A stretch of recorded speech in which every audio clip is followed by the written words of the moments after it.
My wife does a lot of artsy projects and themed parties, and she's very high on this chunky glitter. This is the holographic chunky glitter.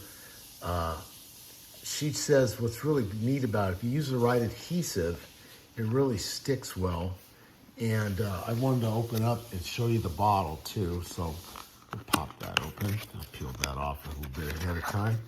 And I like what they had here, that when you open it, you could, dump out more of it with the large size. I didn't know, again, I didn't take the cap off of that yet, because you know how glitter can get. It gets crazy. It's all over the floor.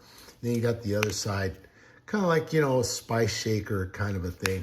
But it's perfect, she said, for dispensing this laser ocean blue. I've seen her use this company before. Very, very bright stuff. Good colors. Look at all that. And again, when you use the right glue and adhesive, you can't lose. And for her projects and the signs she makes, I must say, it doesn't leave a mess all over the place. Again, bright colors, chunky. Use the right glue, kids. Highly recommend.